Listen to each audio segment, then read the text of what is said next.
একটা শহর যেখানে অর্থই ক্ষমতা আর লোভই হিংসার চাবিকাঠি। সেই শহরের একজন ভিখারি হঠাৎ করে পায় অঢেল সম্পত্তি। সেই সম্পত্তি কি তাকে মুক্তি দিবে নাকি টেনে নিয়ে যাবে এক মরণ ফাঁদে? হ্যালো বন্ধুরা, বলছি ক্রাইম থ্রিলার ড্রামা মুভি কুবেরার কথা। যদি এই ধরনের ক্রাইম থ্রিলার মুভি আপনাদের ভালো লাগে তাহলে অবশ্যই আমাদের চ্যানেলটা সাবস্ক্রাইব করবেন। তো চলুন মূল গল্প শুরু করা যাক। গল্পটা শুরু হয় গভীর সমুদ্র থেকে। একদল টিম গত 20 বছর ধরে সমুদ্রের তলদেশে প্রাকৃতিক তেলের খোঁজে লেগে আছে। বারবার ব্যর্থ হওয়ার পরেও তারা কখনো হার মানেনি। আর একদিন তারা পায় সেই সব থেকে দামি প্রাকৃতিক তেল যেটা পুরো বিশ্ব খুঁজছিল। এটা কোনো সাধারণ তেল না, এটা বিশ্বের সব থেকে মূল্যবান তেল। প্রজেক্টের টিম লিডার সঙ্গে সঙ্গেই ফোন করে নীরাজকে। নীরাজ একজন চালাক আর বিপজ্জনক ব্যবসায়ী যে নিজের লাভের জন্য যে কোনো কিছু করতে পারে। নীরাজ ভালো করেই জানে এত বড় তেল রিজার্ভ একা তার পক্ষে নিয়ন্ত্রণ করা অসম্ভব। তাই সে সরাসরি সিদ্ধাপ্পার কাছে চলে যায়, যিনি একজন শক্তিশালী রাজনৈতিক নেতা। নীরাজ তাকে বলে, স্যার, এটা কোনো সাধারণ তেল নয়, এটা ভবিষ্যৎ বদলে দিতে পারে। আমাদের যে কোনো মূল্যেই এটা পেতে হবে। সিদ্ধাপ্পার চোখ লোভে চকচক করে ওঠে। চেয়ারের পেছনে ঝুঁকে বলে, নীরাজ, এটা একটা বড় ডিল। আমার সাহায্য চাইলে আমার দামও বড় হবে। সামনে ভোট আসছে, আমাকে পার্টির ফান্ড আর মিডিয়া ম্যানেজ করতে হবে। তাই 1 লক্ষ কোটি টাকা চাই। 50,000 কোটি টাকা ব্ল্যাকে নিব, আর বাকি 50,000 কোটি টাকা হোয়াইটে নিব। টাকাটা খুব শীঘ্রই দিতে হবে। নীরাজ ভেবে না ভেবে রাজি হয়ে যায়, কিন্তু এই তেল আমারই হবে। সিদ্ধাপ্পা হেসে বলে, ডিল পাক্কা, কিন্তু আমাকে ছাড়া এখানে কিছুই হয় না।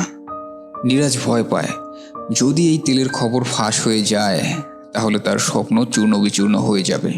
তাই সে ঝুঁকিপূর্ণ একটা প্ল্যান করে। তেল খোঁজার পুরো টিমকে সে এক এক করে মেরে ফেলে। আর সিদ্ধাপ্পা তার রাজনৈতিক ক্ষমতা ব্যবহার করে মিডিয়ায় ছড়িয়ে দেয় যে পুরো টিমটা একটা আগুনের দুর্ঘটনায় মারা গেছে।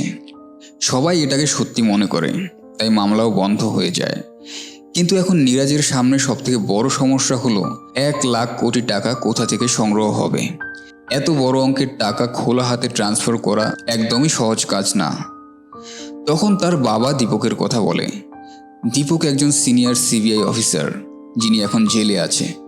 আসলে দীপক একটা বড় মন্ত্রীর বাড়িতে রেড দিয়েছিল, যার কারণে শাসক দল তাকে 5 বছরের সাজা দেয়। দীপক জেলে যাওয়ার আগে নীরাজের বাবার 100 কোটি টাকা জব্দ করেছিল। তাই তারা জানে দীপককে কাজে লাগানো যেতে পারে। নীরাজ তখন তড়িঘড়ি করে জেলে দীপকের সঙ্গে দেখা করতে চায়। নীরাজের কথা শুনে দীপকের মুখে ক্লান্তি আর রাগ ফুটে ওঠে। কিন্তু তখনই কোর্ট দীপককে আরও 7 বছরের সাজা শোনায়। দীপক ভেঙে পড়ে। নীরাজ তখন তাকে একটা বাম্পার অফার দেয়, দীপক, তুমি আমাকে সাহায্য করো, আমি তোমাকে জেল থেকে বের করে দেব, আর তোমাকে চমৎকার একটা জীবন দিব। দীপক অনেকদিন ধরে ন্যায়ের অপেক্ষায় ছিলেন, কিন্তু অনেক চিন্তা ভাবনার পর তিনি রাজি হন। ঠিক আছে, তবে আমার এই পরিবারকেই ঝামেলা থেকে দূরে রাখতে হবে। নীরাজ তার পাওয়ার খাটিয়ে দীপককে জেল থেকে বের করে আনে। ফাইনালি দীপক তার স্ত্রী আর ছোট মেয়ের সঙ্গে দেখা করে। তার মন আনন্দে ভরে ওঠে, কিন্তু নীরাজ তাকে বেশি সময় দেয় না। শোনো দীপক, আমার 1 লক্ষ কোটি টাকা দরকার। 50,000 কোটি সাদা টাকা আর বাকি 50,000 কোটি কালো টাকা। আর এইসব 6 মাসের মধ্যেই করতে হবে। দীপক শকড হয়ে যায়, কিন্তু এখন তার হাতে অন্য কোনো অপশন নেই। দীপক একটা স্মার্ট প্ল্যান বানায়। সে বলে, এত বড় মানি ট্রান্সফার করার জন্য আমাদের বেনামি অ্যাকাউন্ট দরকার। এমন লোক দরকার যাদের কোনো আইডেন্টিটি নেই, যেমন হতে পারে ভিক্ষুকরা। যদি ভবিষ্যতে কোনো সমস্যা হয় তবে এদের দোষ দেওয়া যাবে, আর কাজ শেষ হলে তাদের আর কোনো দরকার হবে না। নীরাজের চোখ লোভে ঝলমল করে ওঠে। তারা তিরুপতির রাস্তায় ভিক্ষুক খুঁজতে শুরু করে। মন্দিরের কাছে তাদের দেখা হয় দেবার সাথে। দেবার ডান হাত ছোটবেলায় ভেঙে গিয়েছিল, কিন্তু তার চোখে একটা অদ্ভুত সততা ছিল। নীরাজ আরও 3 জন ম্যানেজার সিলেক্ট করে। ভিক্ষুক পুষ্পা, যে একজন গর্ভবতী মেয়ে, রামু নামের এক বৃদ্ধ, আর কিষান নামের এক শান্ত ছেলে। দীপক পুষ্পাকে দেখে থমকে যায়। ওকে ছেড়ে দাও, ও গর্ভবতী। কিন্তু নীরাজ না করে দেয়, ও এখানেই থাকবে, তাহলে ওর বাচ্চা এবং ওর ভবিষ্যৎ ঠিক হয়ে যাবে। দীপক অবশেষে মেনে নেয়, কিন্তু নীরাজের একটা সিক্রেট প্ল্যান আছে, একটু অন্যরকম। কাজ শেষ হলে সেই ভিক্ষুকদের মারার কথা ভাবছে, যাতে কোনো প্রমাণ না থাকে। এই কথা সে দীপকের কাছ থেকে লুকায়। দীপক 4 জন ভিক্ষুককে একটা গেস্ট হাউসে নিয়ে যায়। ওরা সবাইকে পুরো দমে যত্ন করে, সুস্বাদু খাবার, পরিষ্কার কাপড় আর সম্মান দেয়। তারা এত ভালোবাসা কখনো পায়নি। দীপককে তারা ভগবান মানতে শুরু করে। একদিন দীপক জিজ্ঞেস করে, তোমাদের মধ্যে কি কেউ পড়াশোনা জানো? দেবা দেয়ালের উপর লিখে, এখানে আবর্জনা ফেলবেন না। দীপক চমকে যায়, তুই লিখতে পারিস? দেবা হাসি দিয়ে বলে, না স্যার, এটা তো রাস্তার উপর লেখা দেখেছিলাম, তাই নকল করেছি। দীপক হাসে এবং ওদের সিগনেচার করতে বলে। বিজনেসম্যান স্টাইলে হাঁটা চলা আর কথা বলা শেখায়। দেবা তার ভাঙা হাতের কারণে বাম হাতে সিগনেচার করে। দীপক 50,000 কোটি ব্ল্যাক মানি নীরাজের দেয়া পলিটিশিয়ানদের কাছে পাঠিয়ে দেয়, আর বাকি 50,000 কোটি ভিক্ষুকদের নামে ফরেন কোম্পানি আর এসআইএস ব্যাংকে ট্রান্সফার করার প্ল্যান বানায়। প্ল্যান অনুযায়ী এসআইএস ব্যাংকে অ্যাকাউন্ট খোলা হয় আর টাকা ট্রান্সফার শুরু হয়। কিন্তু এখানেই টুইস্ট আসে। টাকা ট্রান্সফার হয়ে যাওয়ার পর নীরাজ চুপি চুপি রামু অর্থাৎ সেই বুড়ো ভিক্ষুককে খুন করে ফেলে। দীপক যখন এটা জানতে পারে সে রেগে লাল হয়ে যায়। তুমি কি করছো নীরাজ? নীরাজ ঠান্ডা গলায় বলে, দীপক, তুই জেলের হাওয়া খেতে চাস নাকি পরিবার নিয়ে সুখে থাকতে চাস? চুপ থাক। চুপ থাকা ছাড়া দীপকের আর কোনো উপায় ছিল না, কিন্তু তার মন ভেঙে গিয়েছিল। কিছুক্ষণ পর নীরাজ কিষানকেও মেরে ফেলে। এবার দৃশ্য পাল্টায়। নীরাজের এক কর্মচারী রেডিবালা গর্ভবতী পুষ্পার দিকে কুনজরে তাকায়। দেবা এটা দেখে রাগে বালার মাথায় রড দিয়ে বাড়ি দেয়। সে পুষ্পাকে নিয়ে বাথরুমে লুকিয়ে পড়ে। তখন দীপক আসে এবং দুজনকেই বাইরে নিয়ে আসে। দেবা বালার অন্যায়ের বিরুদ্ধে কথা বলে, কিন্তু দীপক সেদিকে নজর দেয় না। পরের দিন দেবাকে রেজিস্ট্রার অফিসে নিয়ে যাওয়া হয়। সেখানে তাকে কিছু ডকুমেন্ট সই করতে বলা হয়। সে কিছু বুঝতে না পেরে অন্ধের মতো সই করে দেয়। সেই রাতে সুইস ব্যাংক থেকে টাকা ইন্ডিয়াতে ট্রান্সফার হওয়ার কথা ছিল, কিন্তু ট্রানজ্যাকশন ব্যর্থ হয়ে যায়। নীরাজের লোকেরা এবার দেবাকে মেরে ফেলার পরিকল্পনা করে, কিন্তু দীপকের কাছে ফোন আসে, আমার দেবাকে জীবিত চাই। ততক্ষণে দেবা তিরুপতি স্টেশনে পালিয়ে যায়। তিরুপতি স্টেশনে তখন সামিরা নামের একটা মেয়ে বসে বসে কাঁদছে, কারণ তার বয়ফ্রেন্ড তাকে ঠকিয়ে ভেগে গেছে। সে তার প্রেমিকের জন্য বাড়ি ছেড়ে পালিয়ে এসছে, কিন্তু ঘন্টার পর ঘন্টা অপেক্ষা করার পরও সেই বয়ফ্রেন্ড আসেনি। এরপর ভেঙে পড়ে সে ওখানে বসেই কাঁদতে থাকে। পাশে দেবা চুপচাপ বসে আছে। তারা একে অপরকে দেখছে, আর তখনই দেবা ক্ষুধায় বেহুশ হয়ে যায়। সামিরা পানি ছিটিয়ে তাকে স্বাভাবিক করে তোলে।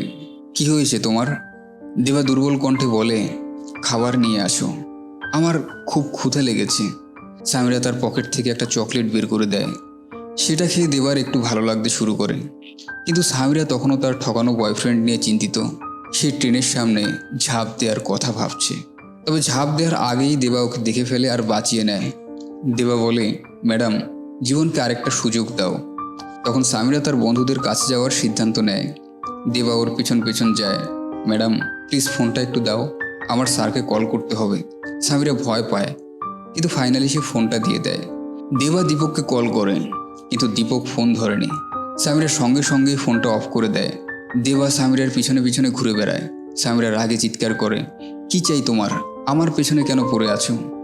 দেবা বলে, ম্যাডাম, আমাকে ওই মসজিদের পাশে নামিয়ে দাও। সামিরা ওকে মসজিদের কাছে নামিয়ে দেয়, কিন্তু দীপক ততক্ষণে দেবার ফোনের লোকেশন ট্রেস করে সামিরার কাছে পৌঁছে যায়। সামিরা বলে যে দেবা মসজিদে গিয়েছিল।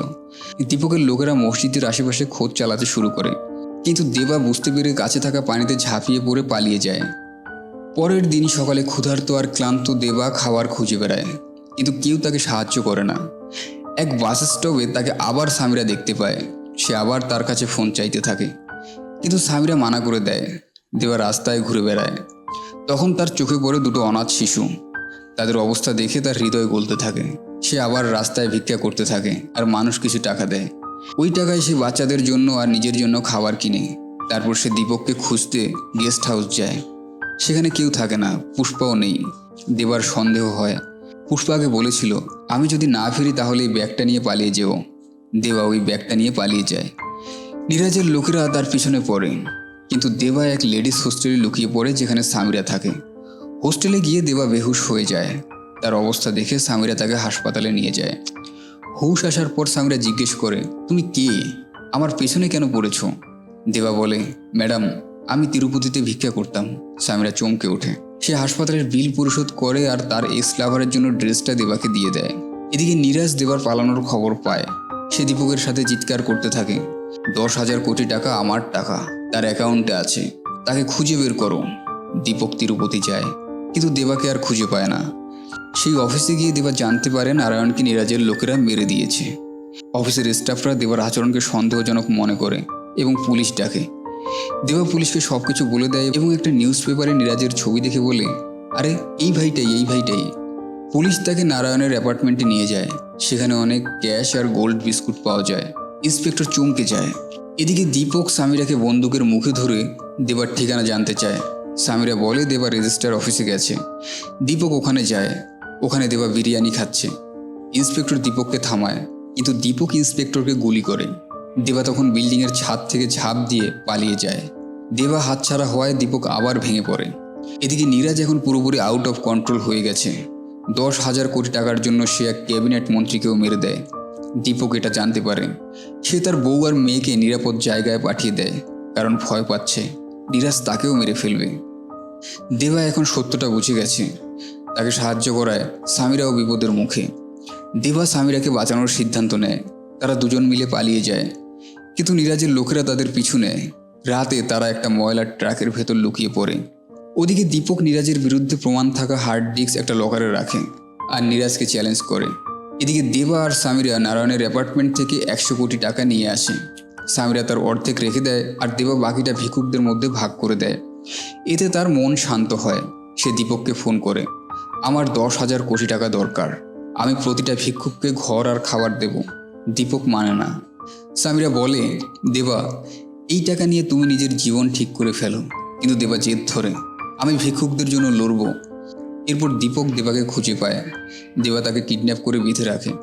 দীপক বোঝানোর চেষ্টা করে, দেবা এটা অনেক বড় একটা স্ক্যাম, টাকা দেওয়া না হলে তোকে ওরা মেরে ফেলবে। দেবা রেগে বলে, তুই পুষ্পাকে মেরে ফেলেছিস।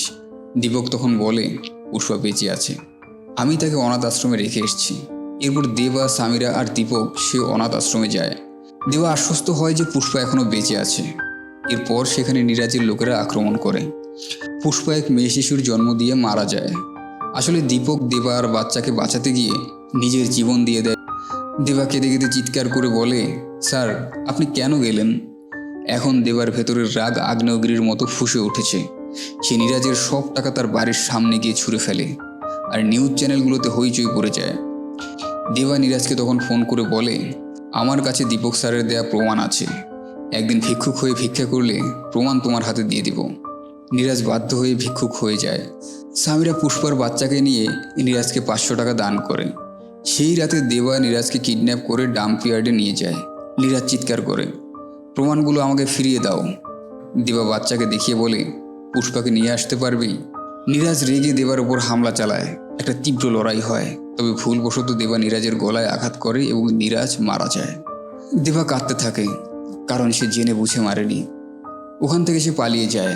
সামিরা বাচ্চাটাকে অনাথ আশ্রমে নিয়ে যায়। এদিকে দীপকের প্রমাণপত্র পুলিশ পায় আর সীতাপ্পা জেলে যায়। দেবা তিরুপতিতে ফিরে আসে। সে পুষ্পার মেয়ের জন্য একটা ছোট্ট আশ্রম বানায় আর ভিখারিদের সাহায্য করে।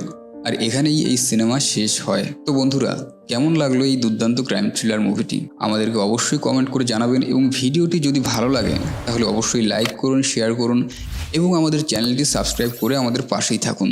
ধন্যবাদ।